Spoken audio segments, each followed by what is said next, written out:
All I know is Captain Dean said, God dang, he's excited about his drink, his cold beverage, and today's Bite Me episode. This is the Bite Me podcast. Captain Caleb has all his limbs intact. I asked before the show, he didn't vomit when he was going 100 and whatever miles an hour, 110, 120 miles an hour in that race. But we'll get to all that. Captain Scott has got a little tarpon fever right now. He's going to be running about 10 minutes late.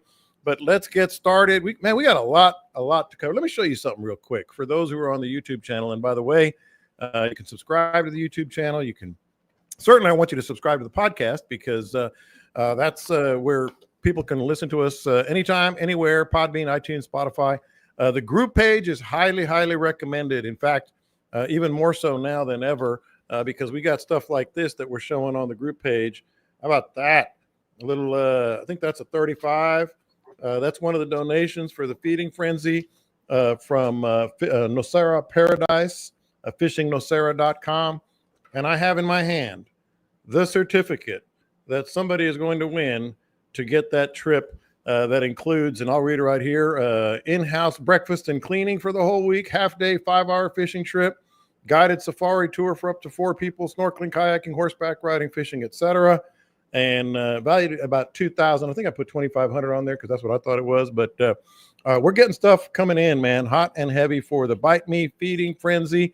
In fact, so hot and heavy that if you look on the group page, I posted the latest donations, live auction, silent auction. We'll go through a few of them, not all of them, because we got some fishing to talk about today.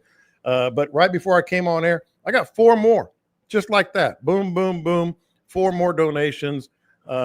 2 fly rods, 3 conventional rods valued at $3,000 from Colin Zillick, and sawgrass rods. He said, sure, man, what do you need? And I said, it's up to you.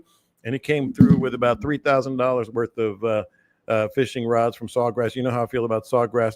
How about our old friend Michael O'Krolick from Knock and Tail? Various packages, all kinds of packages of Knock and Tail shrimp, Knock and Tail corks. He might even have some new Knock and Tails that are going to be released, released at the Feeding Frenzy.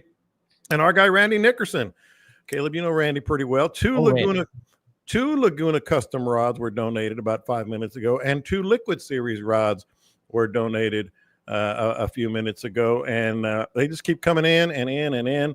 The boat yard is going to put together some packages. I haven't gotten the exact details on that. But if you want to see everything that is going to be involved, there is reason to go to the Feeding Frenzy. September 20th, go to the Bite Me group page on Facebook. You can RSVP. You can get what I think Caleb said this, and he was 100% right. You're not going to find better odds anywhere to win a boat. Everybody needs to start saving their lunch money now. Yes, sir. Yes, sir. Absolutely. I've seen the list, and it is crazy, man. So, yeah. Save your lunch money and buy lots of tickets. Buy lots of tickets. You can do all that on the group page. Scott's joining us now. Scott, I just texted Colin. These things are still coming in, man, all over the place. And I said, hey, you said you wanted to be a part of the Feeding Frenzy. And he said, how about 2 fly rods and 3 conventional rods valued at about $3,000? So that'll play. That'll play. Laguna came in. All kinds of others came in, but I'm not going to go through the whole list. You can go to the group page and see it. But just back to the raffle. The raffle has 4 items, soon to be 5. I'll let you know on that. 4 items, including the best odds you'll ever get at winning a $65,000 boat, 2026 Freedom Patriot 21 with a Coastline trailer, Suzuki 140 horsepower motor. The Power Pole Marine Smart Charger is going to be raffled. A voucher for the Gulf Eagle party boat out of Port Aransas, plus a $200 gift card. Bite Me logoed cooler filled with all kinds of goodies and stuff. And you can see all the live auction stuff. Like I said, I'm not going to read it all, but I highly recommend you get there. So what's going on, boys? We can start any number of places, but I think I want to start right here where we usually do. And we've been tending to skip over it or put it in the middle of the show. Where were you? How you did? And what you noticed? Because I think all 3 of you guys were on the water pretty soon, pretty recently, including Scott about 20 minutes ago was on the water. If I know him, and getting back to the ramp. But Dean, I'm gonna start with you because I think we're gonna call where were you, how you did, and what you noticed. Hey, baby, que paso this week because we had a fishing tournament. Everybody wants to know. They were commenting on the group page. You had a fishing tournament with your wife, my wife, and my daughter. And I'll be damned, they did pretty dang well. But I did disrupt you once, and I didn't know that one of our listeners was on the shoreline. So I came in blaring, so "Hey, baby, glad. ¿qué pasó?" I was so glad that dude was cool with that, because I was blaring it. when that happened, I was like, man, this dude is gonna be so pissed. Kayak on the shoreline, wade fishing, throwing a fly rod. I'm sure he was enjoying his zen moment there for a minute. And I eased up. I mean, I was fishing off the drop off. So I eased up. I mean, I creeped up there, as to not bother him or infringe on his space. And then here comes John, 40 miles an hour. Hey, baby, que paso? Cranking. And I was like, man, this dude is fixing to start throwing rocks at us, man. And yeah, it turns out later he found the whole thing to be quite entertaining and humorous. So thank goodness. Which doesn't happen very often. So what's interesting to me is how many people in the comments clearly have never listened to an episode because they have no idea who the characters of this show are.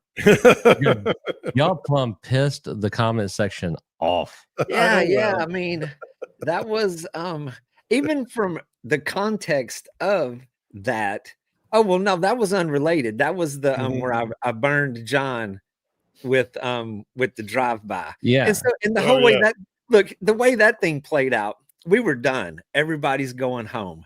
And I even took off, and I thought, I said, this will be funny. I stopped the boat. I called John. I said, get your camera ready. I mean, the whole thing was contrived. And he posted the video, and then people, I mean, in the context of it, I thought it was self-explanatory. What an a-hole. When you tag the dude that burned you, it's probably not particularly hard feelings. This is true. He came within 20 feet. I mean, like easily. I mean, he buzzed me. We could feel the wake on the boat I was going. But we'll get to more of that. But Scott, you were literally where you were, what you did, what you noticed 20 minutes ago. I'm guessing you were on the water. Yeah, I found out my new boat will go 48 miles an hour or 48.3 miles an hour. When you're running late. So what happened? We were out there messing with the tarpon, and time got away from me a little bit, and some good listeners. And we pulled up we'd been chasing them on the beach, and they just wouldn't act right. They're all just moving. They weren't feeding. And so I got back to the jetties, and we pulled up there just to kind of end the day. See if we could catch one of those juveniles. And man, all of a sudden, a whole bunch of them started rolling behind the boat, and we're casting at them and couldn't get them to eat. And then we said, all right, I got to go. And then they'd roll again. And then, all right, I got to go. And then they roll again. Right next to the boat. I mean, we've all been there. So it was one of those, I can make it. I can make it. A few more casts, I can make it. If they'd have hooked one, I'd have been really late. He's like, they'll be all right without me. Yeah, I mean, it's tarpon. They'll understand. Yeah. So what'd you see, man? It's the first real good day you get out there. Yeah. I mean, we went and hammered on jacks early, and the jacks were just blowing up at the jetties. It was all top water, popping, and, doubles. And I think we had a triple at one point, broke one off. I don't know. We broke a rod.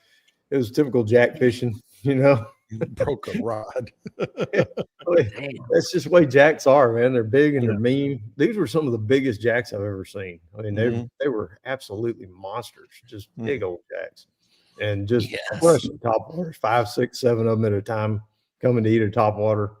And they didn't even have to be blowing. They didn't even have to be blowing up when it was happening. You could just throw it out there and just start popping. Yeah, just in the general area where they had been, and it would draw them up. I could see them on my screen. They were all hanging at like 10 feet down. I'd say, okay, boys, just start popping real hard. Yeah. And they'd come. They'd call them right back to the top. Then the beachfront was dead flat. It was 0.8 at 8 seconds. Ooh. Is awesome. That is dead flat. Yeah, we went way down the beach, found some bait, big bait schools, and slowed down in that and started seeing tarpon in there. They were on the move. I don't know what they were doing, but they'd get up and just start going. And I've told people on here before, if you start seeing them greyhound like that and you're paralleling them and they're doing 5, 6, 7 miles an hour, Yeah, they're you ain't gone. going to catch them. Yeah. We tried it. We did some Hail Marys, got in front of them, and they just swim around the boat and keep going. But it was fun. The guys had never seen tarpon before, so they had a good time with that. Oh, that's just fun by itself. What was the water clarity like? It's pretty good. You see, not great, because we had that west wind. It wasn't sandy though, but it was that real pretty green, all the way up on the beach. And you can see the third and fourth bars. Okay, pretty easy. So, is it ready for a 21-foot tower boat out there? I guess. Well, I mean, it was a little choppy yesterday. Yesterday was like the tarpon. Yeah, yesterday was choppy. It was you had that west wind for the last few days. It was blowing right straight down the beach.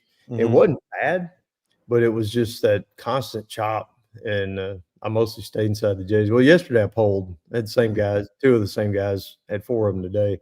Yeah. But, we went out polling yesterday, and the redfish on top water early we were just hammering it. Oh, that's pretty good. Died so off Caleb, about 10 o'clock, just like we've been talking about. As soon as it got hot, it started slowing down. We had tailing fish, had schools. It was all good. Good stuff. So, Caleb, you were rubbing your hands together, chomping at the bit to hop in. Was that because of your tower boat or something else? Yeah, no, man. I have been waiting. It is 60 days late on getting flat in the surf and schools of jacks and bulls and all of that. And I'm looking at the moon phase. It might be time to come plug Scott's boat ramp up a little bit. But the surf was nice this weekend. Larry and them got out, and they were on the jacks and the stuff out just off the beach. And I am pumped. I am ready. Dude, you and me both. I've been frustrated, man. Dean, I know you have. You got out there and just absolutely hammered them. But I haven't had that chance yet. Even this weekend, we thought it would lay down some, and I'd go out there maybe Sunday or something, and it just was a little too choppy. That west wind that that Scott was talking about. I'm going tomorrow morning, and y'all got me fired up now. Dean loves the west wind. West wind's great for you two because in the bay, but not on the beachfront necessarily. No, the beach, the west wind makes it flat. If it's light, but I'm saying it was blowing a little. Yeah. If it's light. So Caleb, tell us about your adventure. I said we're going to be scatter shooting. I got a bunch of bullet points here that you guys texted me about or that we saw. But tell us about your adventure up north. Well, I mean, were we talking about the adventure where Dean said it was going to be flat and we decided to kingfish for 10 hours? No, that was last week. Oh, dang. Man, I've been up in Marble Falls with the JH Boats crew. The people that take care of me and my boats are also boat racing aficionados. And I went with them up to Marble Falls. And man, the tri-hole is super cool. It's like demolition derby in a circle. These guys at 65 miles an hour couldn't care less. They're going to run over each other. It's clearly the dumbest boat drivers in the posse. This is you saying wild. But man, Formula One, and I was lucky enough to get to ride with Tim Siebold, who is a legend of driving those things. And it kind of played out like this. I'm just chilling out on the docks. I've got all access passes to everything just because of my affiliation with sport and all that. And I'm chilling out, and I hear, Caleb, it's your turn. I said, for what? all the kids that drive these boats are like 22. Yeah, I am twice that. And anyway, so well, all right, and they gave me a helmet that I think was an extra small for a youth thing, but I got that son gun on there, and I'm glad I did for future tailings of this story. And I get weaseled down in there, and man, when they strap you in, the boat ride ain't as bad as the strap in, man. They put you in there, but these things do backflips and stuff, so I understand what we got going on.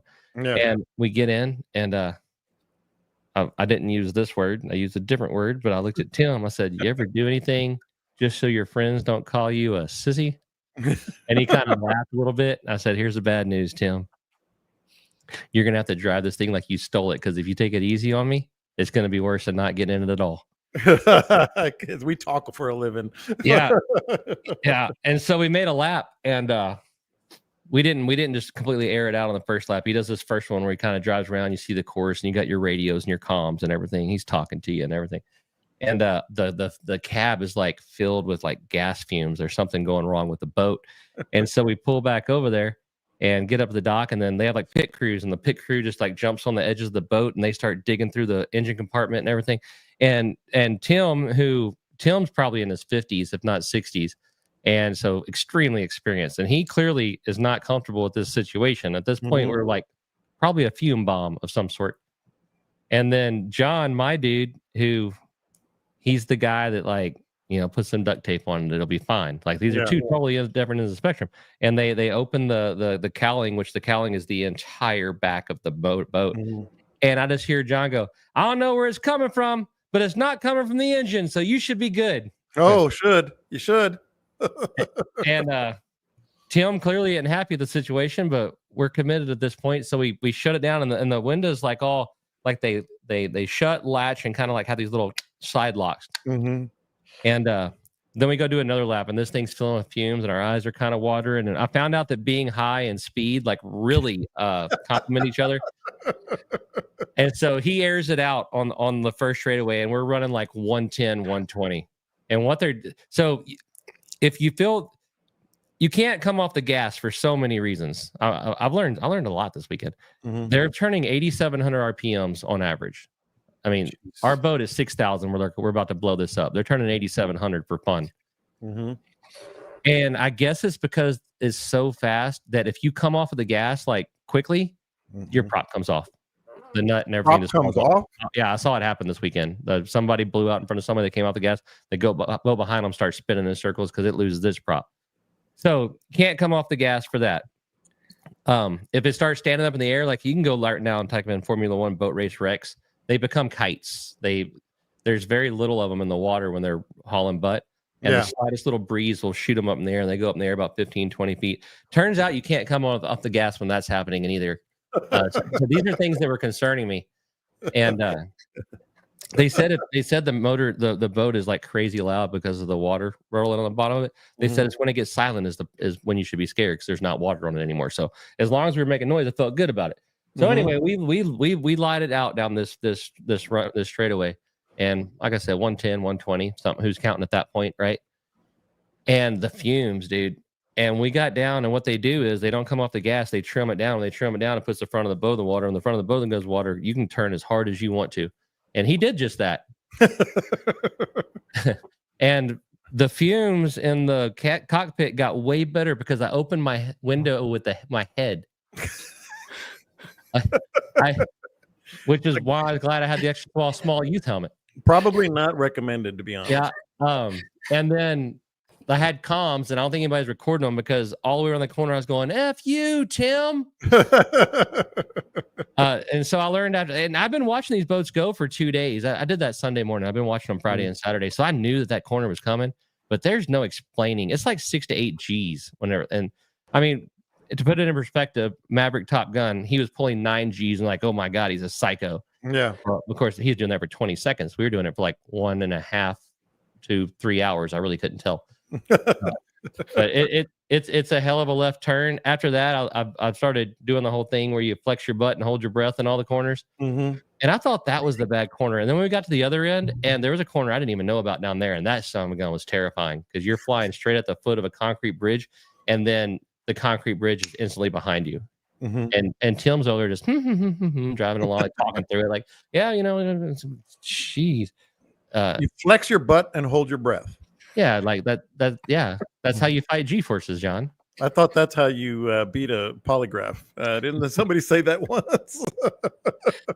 I feel like that might work better for G-forces, but yes, I do remember that. So I said we'd be scatter shooting. I'm gonna add a couple of other notes here just to kick around. I did have a minor boat ramp confessional we may have to get to, so you guys can give me a hard time. But I do want to know, Scott, did you get?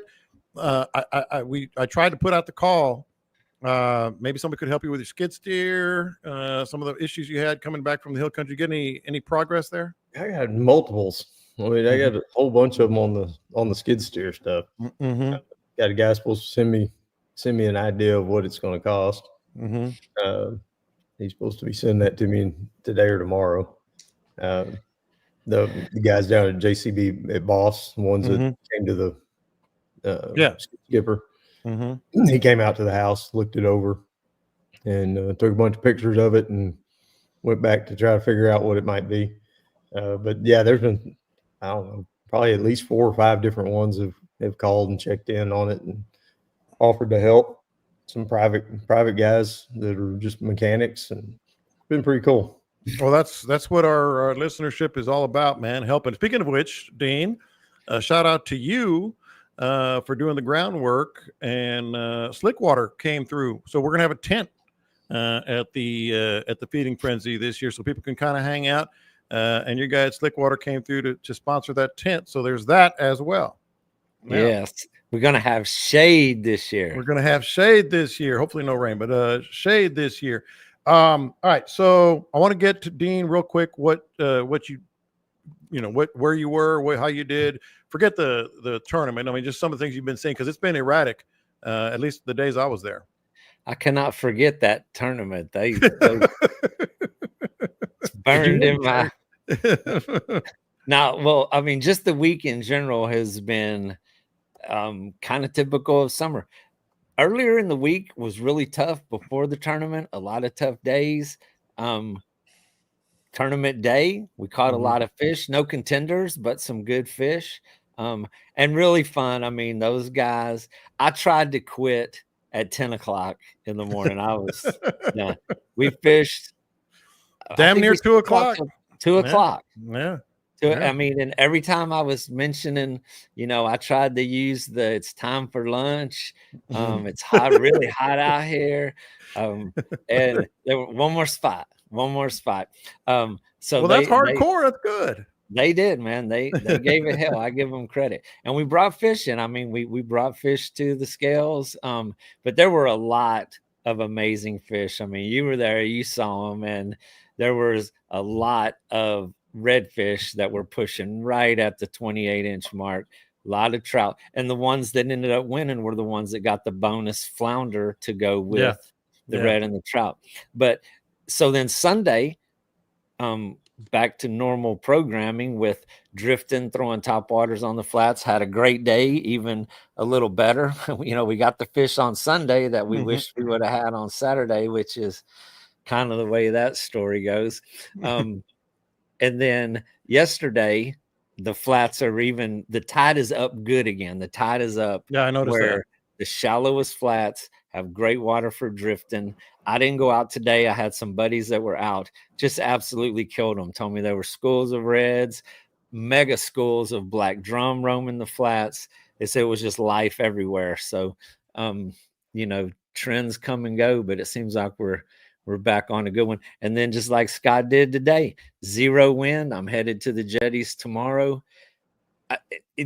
There's just a lot of options this week. You can hit the deeper water for trout, flats for reds, jetties for big game action.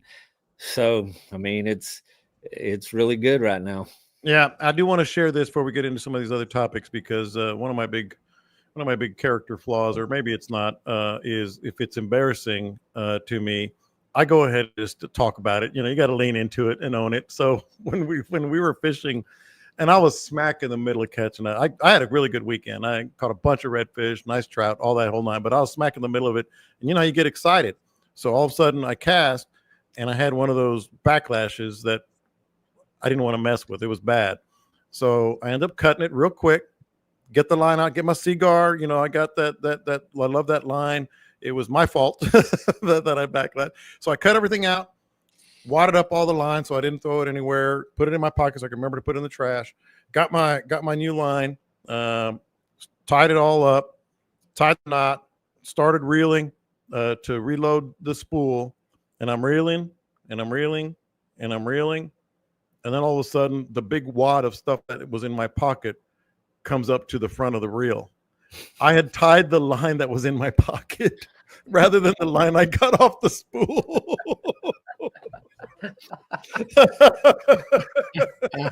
And I went, oh boy, that's another one I'm probably going to have to share with them. So I had this giant wad of line in my pocket, and there was a little strand sticking out. I got the spool, and I got the end, what I thought was the end of the line on the spool, and it was actually, so I'm reeling it all in, and all of a sudden I was like, well, shit. And you tied a perfect knot. That was I'm a perfect knot. Oh yeah, I did the leader of the whole 9 yards, man. And so here we go again. I had to do it again all of a sudden, but hey, what are you going to do? But is that your boat ramp convert? Well, I said a mini. It's a mini boat ramp confessional. Yeah. Okay, I didn't know if you had another. Yeah. Better. We never know with you, man. Yeah. I was excited. I was in some fish. I was like, oh yeah, let me tie this on real quick. Oh well, I tied the bad line onto it. Other thing you said, and I want to go around the horn here, because I guess you were listening to my radio show today or something, Dean, and we were talking about how the Texans' offensive line is so bad right now, and the offense is just stinking. That's neither here nor there. But we were talking about like they need to do something to regain their confidence. And Dean texted me and said, that's perfect for the guys. That's perfect for the podcast that our listeners will want to know. And I'm not talking about try this spot or that spot or do this or that. We cover that and we will again. But like just to regain your mental confidence, it was less than 2 weeks ago, less than 10 days ago, where I didn't have a lot of confidence. I know you guys probably were at least wondering about your confidence because it was so bad, so hot, et cetera, windy, 9, et cetera. So what are some of the things you do to regain your confidence? Because I do have something just kind of get you guys thinking a little bit.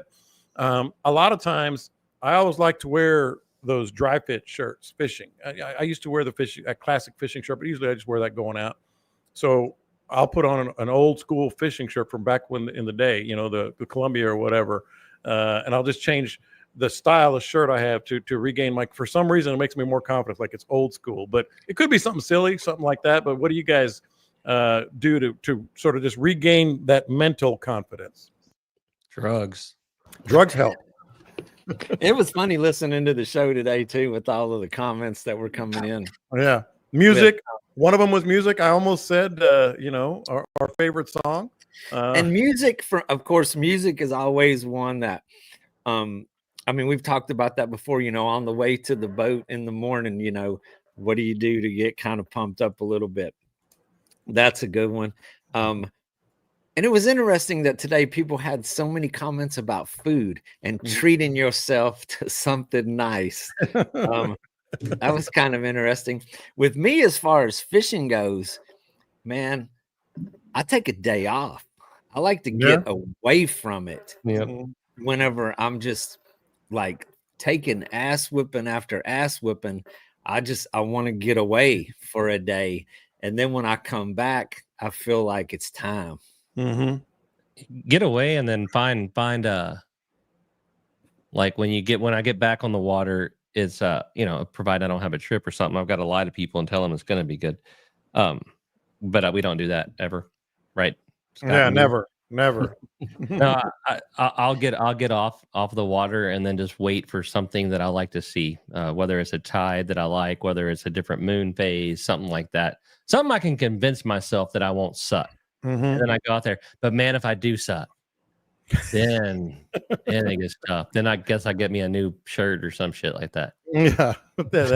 I go from dry fit to old school fishing shirt. Scott? I'd go the other way a lot of times. Customers haven't been catching fish, and it's just a mess. Mm-hmm. I'll go out by myself on a day off and just go. I've done that. That's a good one. And start catching fish. And then I realized, well, maybe I don't suck so bad. Yeah. Maybe it was them. No, I've done that, and I'm not a professional, like trying to make sure that the guys catch fish. I just want to change my mojo,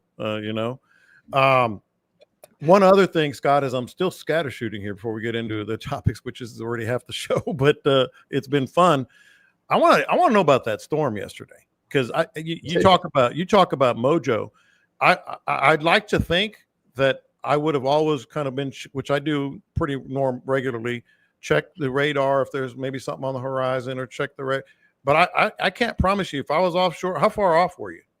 I was in the bay yesterday. Oh, you were in the bay. Okay. Yeah, we were pulling a shoreline over off Whitaker's, and it's a pretty good run back in, not terribly far. Mm-hmm. And I kept looking up there, and I said, man, 0 chance of rain today.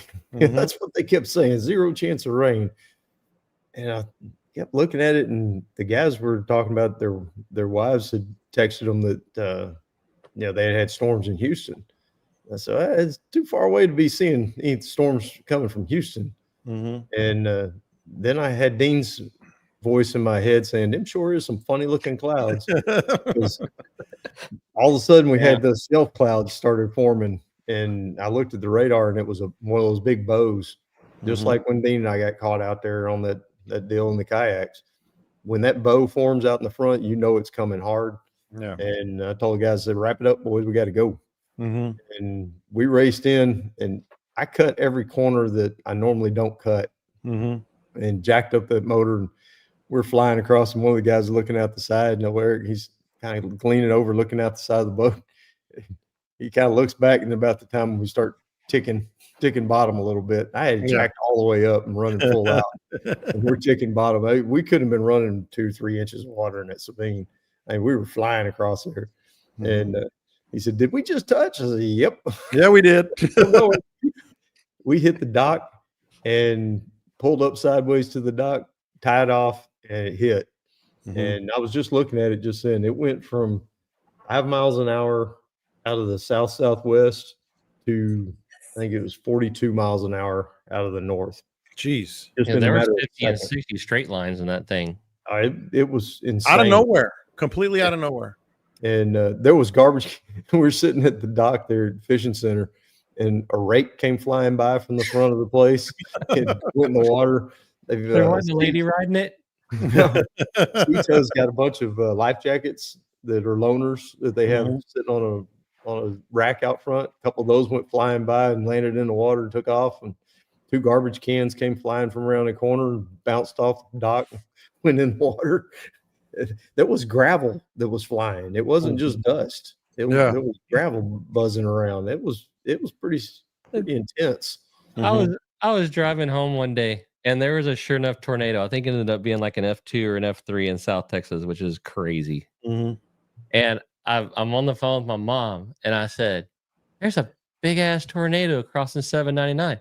She goes, "Well, stay away from the debris field."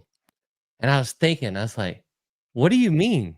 He's like, "If you see like trees and trash cans and stuff flying through the air, don't drive into it." Thanks for the tip, Ma. I'm just about to do that. I was just about to see what all that stuff flying about with my truck.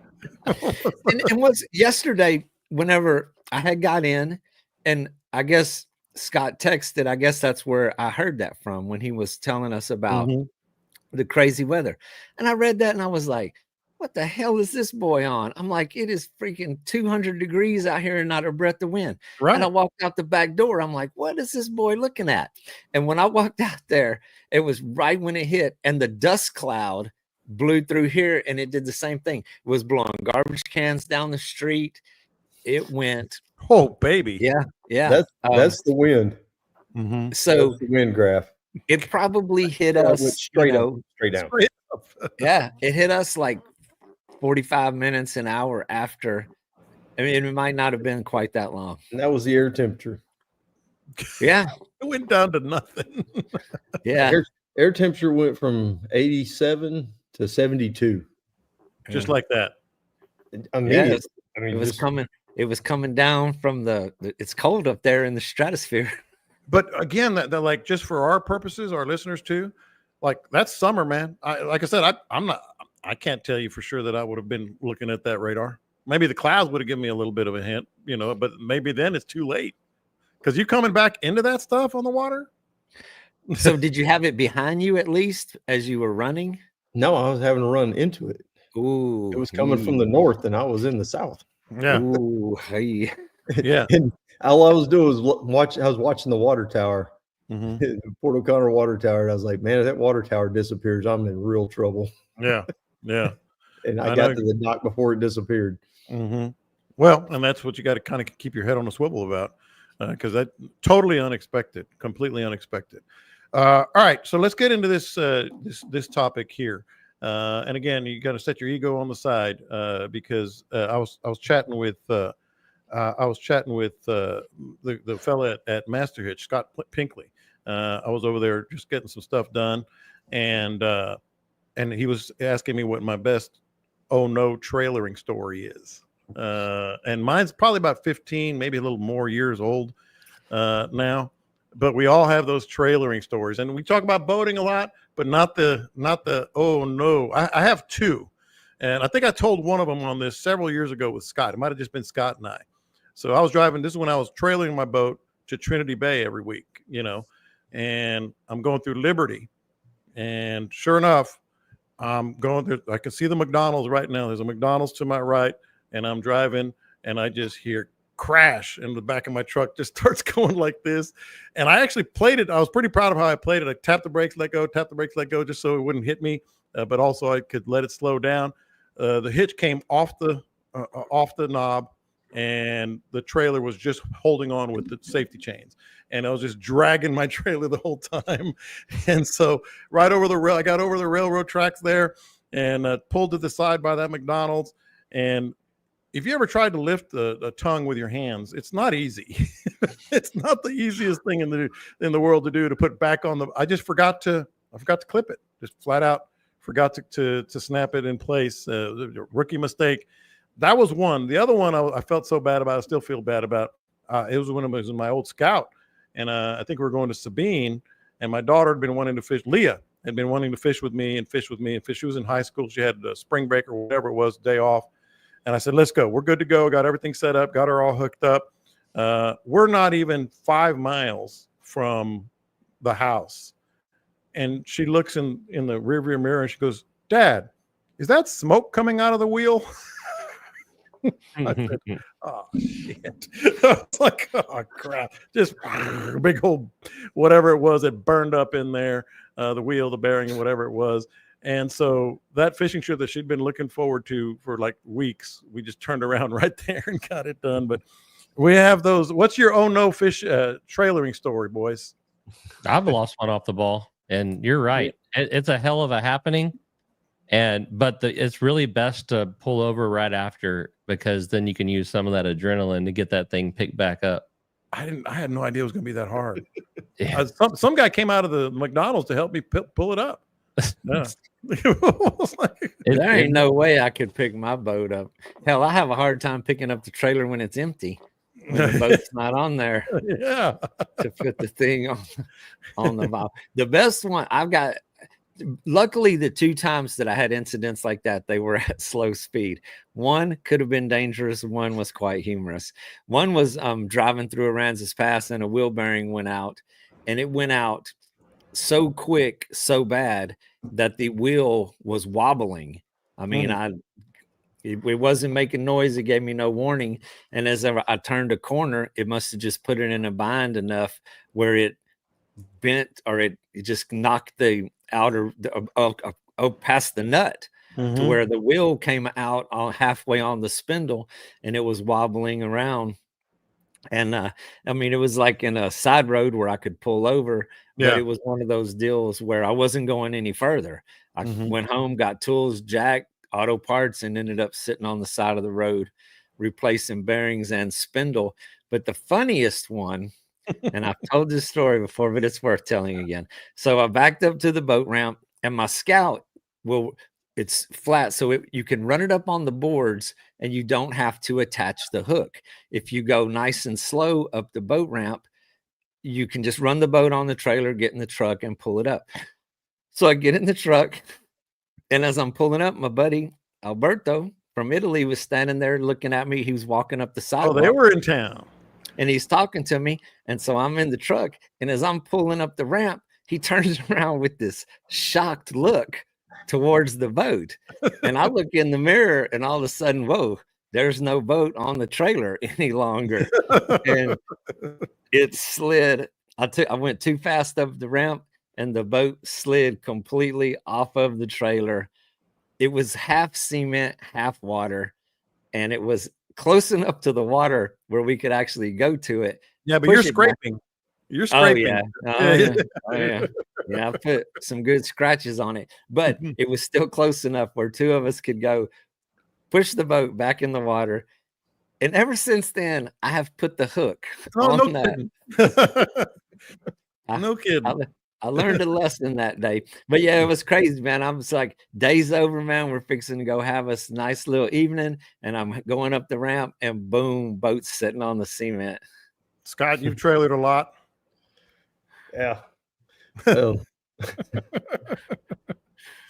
as a kid, Dad and I were bringing the boat back home. We'd fished all day. We'd fished every chance we got.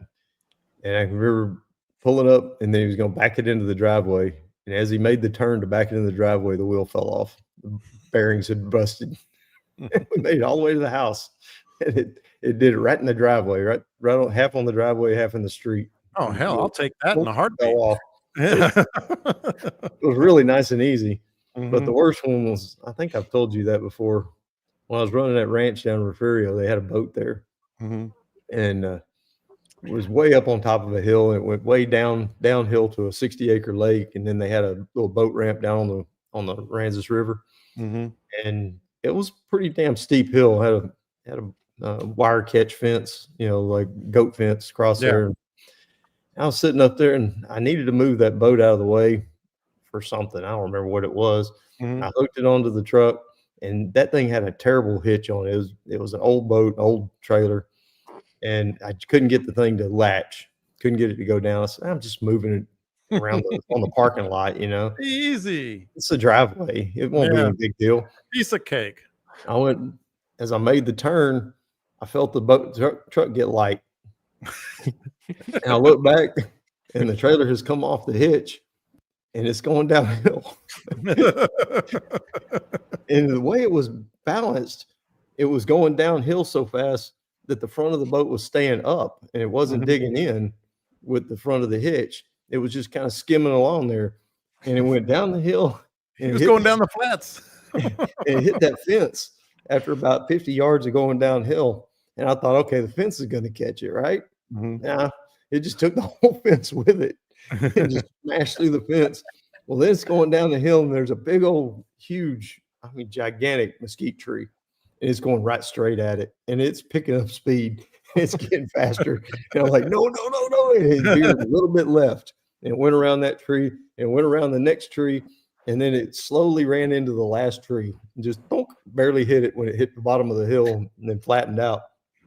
But all I could see was that thing continuing on to the river. Because the river wasn't that much further. I was thinking, man, it's going to launch the On boat, the trailer. On the trailer. everything into the river. How'd they launch that? I want to know how that guy launched that boat. Man, it went so far. I'm surprised you didn't come to the next hill. It was just downhill the whole damn way. And luckily that trailer hitch finally started catching a little bit. It slowed it down enough where it didn't go in the river.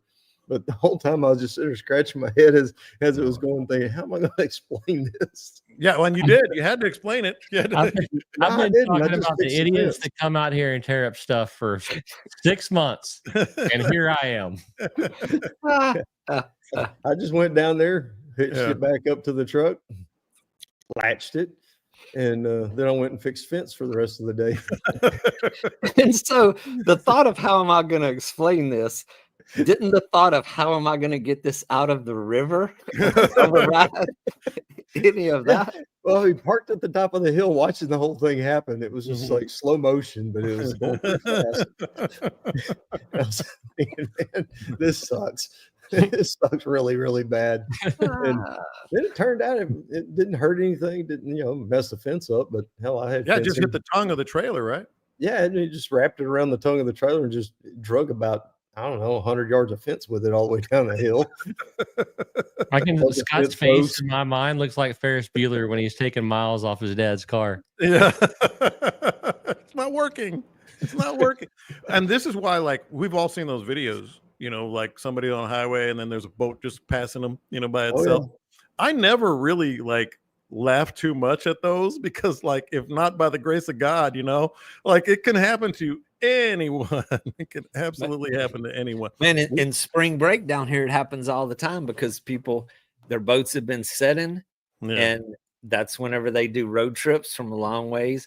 And guaranteed, somewhere around here during spring break, there's going to be one that completely comes off, goes zooming through traffic. A buddy of mine launched, which Scott knows, Clip Collins. Remember Clip? Mhm. He was pulling out at Crabman, which they used to have a ramp there. And Clip, if you knew Clip, this story would not surprise anybody. He had his the hook attached to the boat, but he didn't clip the winch. So as he's going down the causeway, his boat slides off the trailer, and instead of his truck getting light, it got heavy all of a sudden. He was like, so he started pushing the gas harder and harder. He was like, why is this thing not running? He's dragging his boat on the cement. It's still off the trailer, but it's still attached to the strap and going down the road. And it was not a big boat. It was like an 18-footer, not real heavy, but yeah, slid off the trailer, and he hit the gas, and he drug that thing almost the length of the causeway. But Clip was an interesting character, man. So, but saw one at the boat ramp one day when somebody was pulling out, and apparently they hadn't latched the latch on their trailer. Mhm. And as they got to the top of the ramp, they did that little breakover point. It just popped up, and the whole boat and trailer and everything just rolled back in the water. Well, it wasn't hooked on to the trailer good, and the trailer just sank under the boat. The boat's just floating there. The boat was fine. The trailer was a little tough to get out of there, though. And the first thing I do, I'm sure everybody does, when something embarrassing like that happens, you put your head on a swivel and you're like, did anybody see that? I hope nobody saw that. Scott, were you with me in Florida when we came up and that dude launched his boat and it slid out in the channel? We pulled it back in kayaks. Yeah.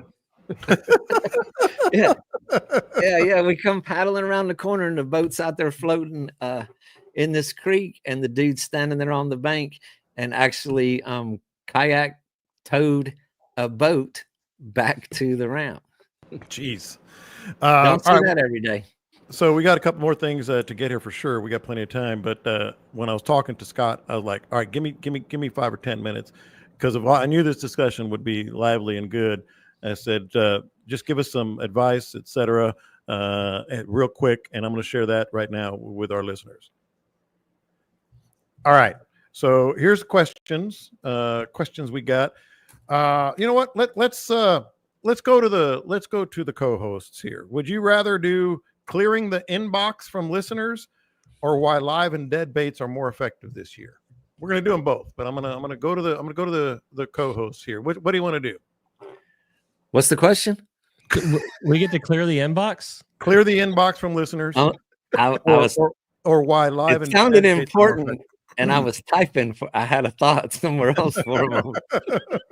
And I feel like I missed something really important there. Caleb? Dean's thought was 4 words: worked at the college. That's what threw him off. Just to Worked at show the y'all out college. No, Yeah, there were other comments above that. Let's clear the inbox, John. That sounds good. Since mine will never ever get cleared, let's clear this one. Let's clear the inbox. This is just scatter shooting questions that may not be a full-fledged topic, but I'm sure you guys have some thoughts on. First question from the inbox. Hop in however you want. Give me the forefinger I said, not the other. If you have a quick thought on this. Why? Not 4 fingers, Caleb. The forefinger, not that finger, Dean. Why is the beachfront? Why is the beachfront better fishing if the water temperatures are just as high? Because Scott. He's a rule follower. He's a rule follower. I followed the rules. Yeah. But you got more oxygen there. The oxygen's the big kicker on the backwaters when it gets that hot. There's just no dissolved oxygen in that water when it's not flowing around much in those back lakes. And the hotter it gets, the lower the oxygen gets, the less the fish want to move. Beachfront, you got wind and waves, and you got deep water. There's more than enough oxygen to keep them moving. Plus, all of our fish that are out there are more pelagic species, and they like the warmer water. That's Dean's word. Pelagic. Pelagic. That's a much more thorough answer than the one I gave him. I said waves. Waves. We'll do it. Because. Yeah. All right. Waves? Waves, because it oxygenates the water a little better. Yeah. That's my thought anyway. Scott agreed in a more thorough manner. You guys talk about fishing drop-offs, but also waiting this time of year. How do those two things go together when a lot of times you're wading in shallow water? Go ahead, Scott. No, let Caleb. Let Caleb raise 4 fingers. Go ahead, Caleb.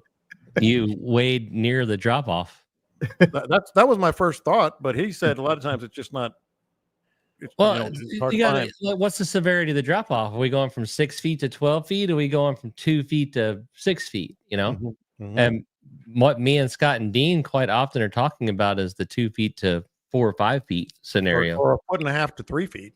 Yeah, and so therefore, wading it, I feel like you could fish it much more thoroughly because A, you're quiet, or B, you could be power pulled down or whatever, but wading it, you can kind of move up and down that drop off and fish it. So I personally think wading a drop off is the most efficient way to fish it. That's true, Dean. One thing that I was thinking, and I didn't answer this one, but I knew you guys would. I still think there are fish there, but when you're wading, you might be just a little more thorough. You're definitely more thorough if you're wade fishing and you're quiet. Whenever I'm poling down in the skiff, I am covering more area. You're easily mobile. So, I mean, there's pros and cons to both of those things.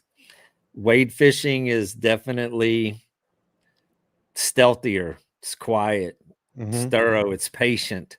With the boat, I'm more impatient. I'm more likely to cover more area and move faster. Scott, you got anything?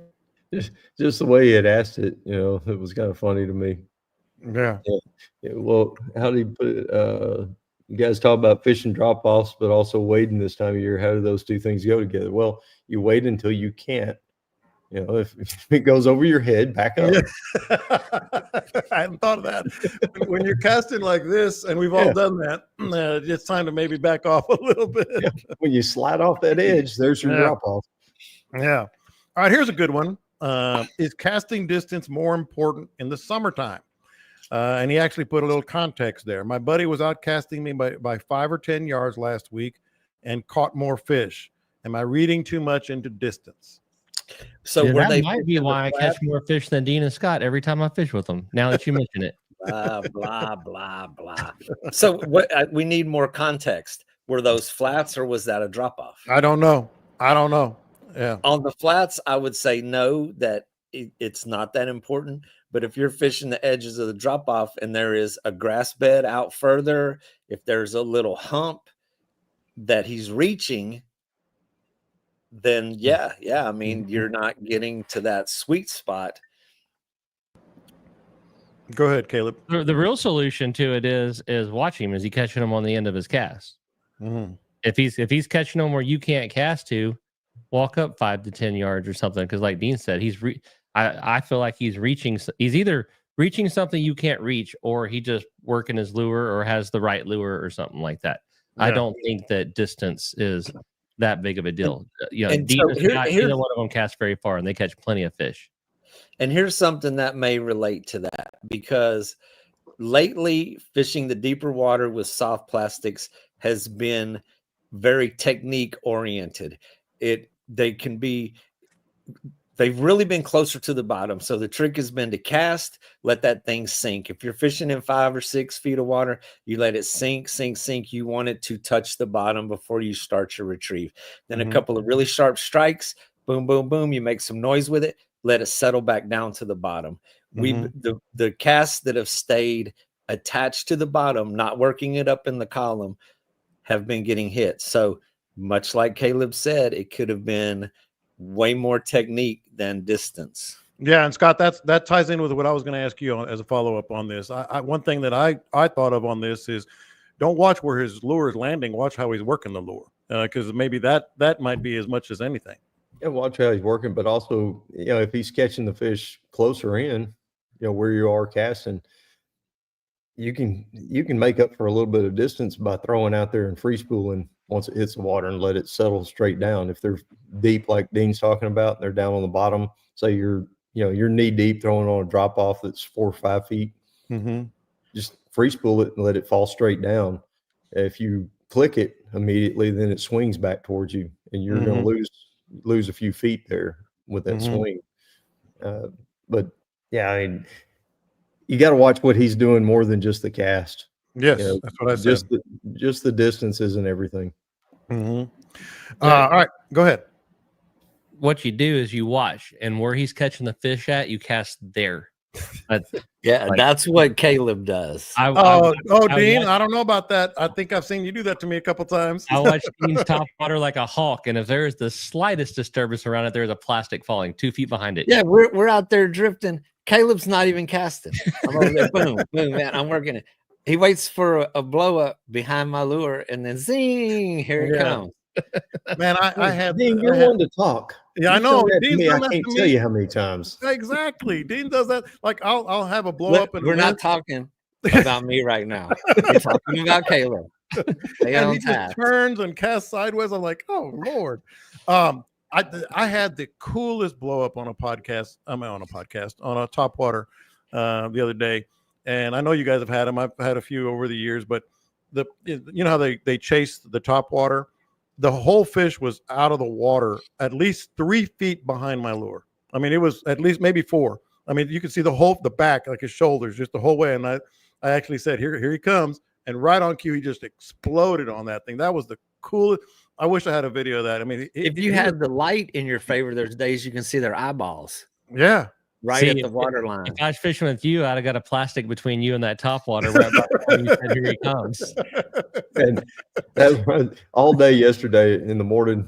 At first, like, I mean, they were blowing up the top waters. It was just stupid good.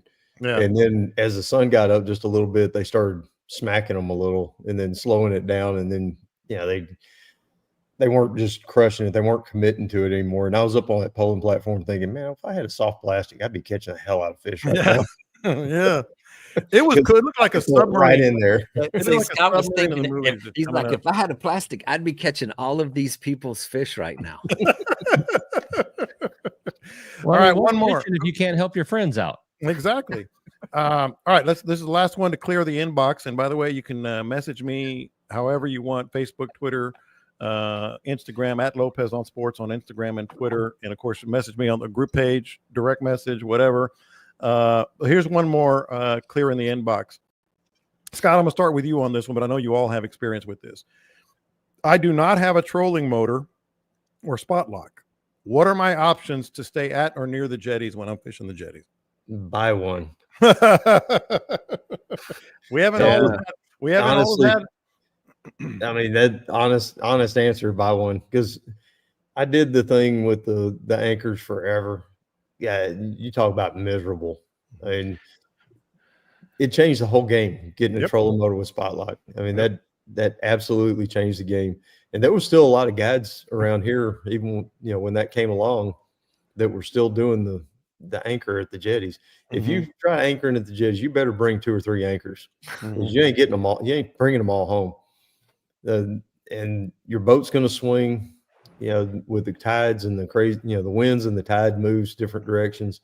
Yep. And there's just not a lot of good ways to pull it off. Mm-hmm. The old days, we used to, we'd take a Clorox bottle, fill it with concrete, and have it on a rope and sling it up there into the rocks and get it wedged in between the rocks off the bow, and then back the boater up and then drop an anchor off the back end of the boat. And then that would hold it still. Need a lot of rope. Yeah. Well, and then you pull all the way up to the jetties and you cut your rope on your Clorox bottle and then you're leaving trash out there. But that was the best way to go about it back then, as far as being able to hold still and be in one spot. Yeah. But yeah, anchoring at the jetties, man, I can't tell you how many anchors I lost. Yep. Bunch of them. Dean, you're old school jetty. Same thing. Yeah, Scott actually, he stole my line because I was fixing to say, you better bring more than one anchor because it ain't coming back. Can you imagine how many anchors are on the bottom of that damn jetty? Right by the jetties, yeah. I mean, There used to be some guys out of Galveston that were divers, and they would go out there and dive the jetties and go down there and get anchors out and resell them. And then you get so much current and wind changing and boat wakes, and that's just How many times has the current and the wind stayed the same for more than half an hour when you're on the jetties? It's inevitable. It's inevitable. If you're even going to go without a spot without the spot lock, just the troll motor, you're going to have one person designated to monitoring that button, because you're not going to fish and keep your boat in position while you're not going to run the troll motor and fish at the same time. It requires that much attention to keep it where you want it to be. Yeah.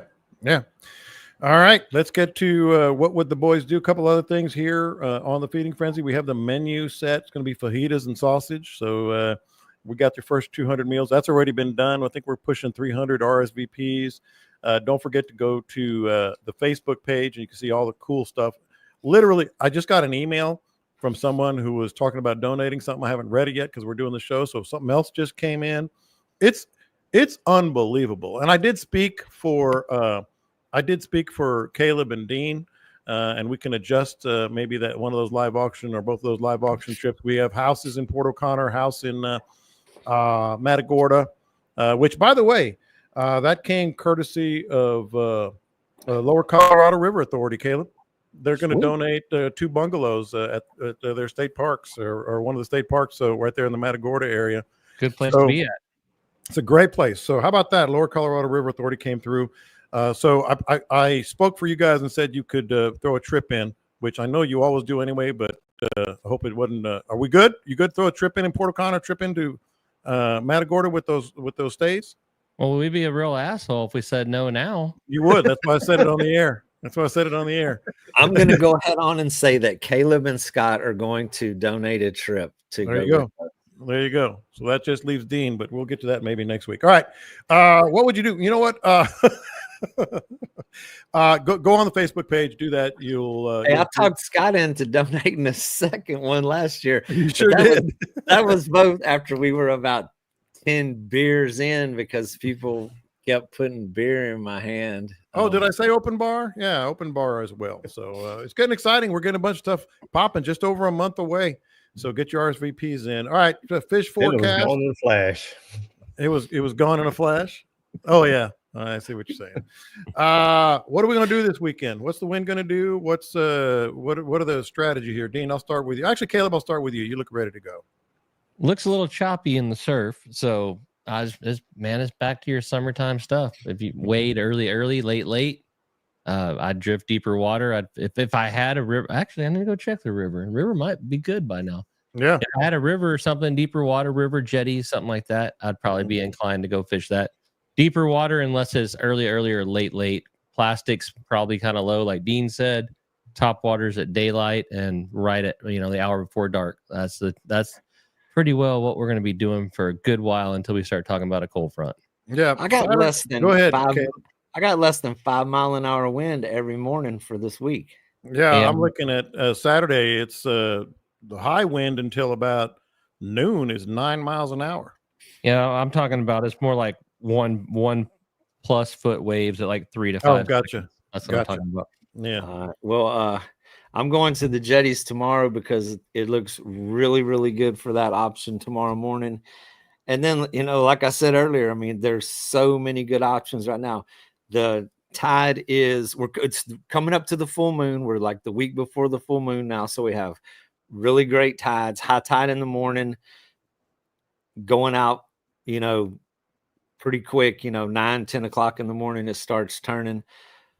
So, before it gets to the heat of the day, you just have amazing options to dry. Right now with me, man, it's hard to pick one because the first 2 hours of the day is when I feel I have my best chance. The first 2 hours from 6 to 8 o'clock, I'm just excited. I'm just giddy for those 2 hours. I mean, the mullet are jumping on the flats.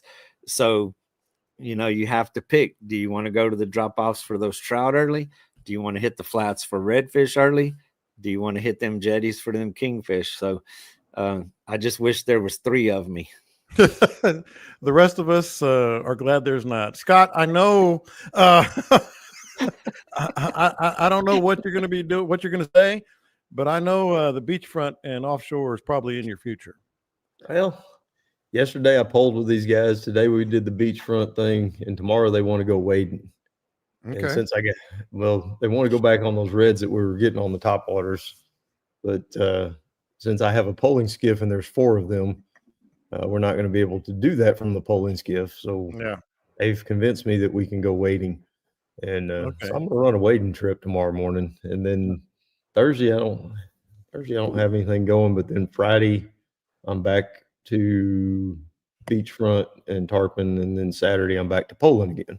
So Yeah. but it's whatever you want to do right now as far as the fishing goes, because the winds are light southeast, conditions are good. It just got to, like Dean said, you got to get it done early. If you're fishing in the bay, you got to have it done by 10 o'clock, and that's it. I've gotten a text from Dean about waiting on Thursday. Now I'm hearing Scott talk about waiting. This website's getting. I mean, this podcast getting weird, man. Yeah, it's the bizarro world right now. I do tonight on Angler U, for you guys that feel like you don't need any instruction and everything, and that's cool. That's great. I've got another way to get your $5 a week. I have Coleman Todd, director of the Star Tournament, coming on tonight.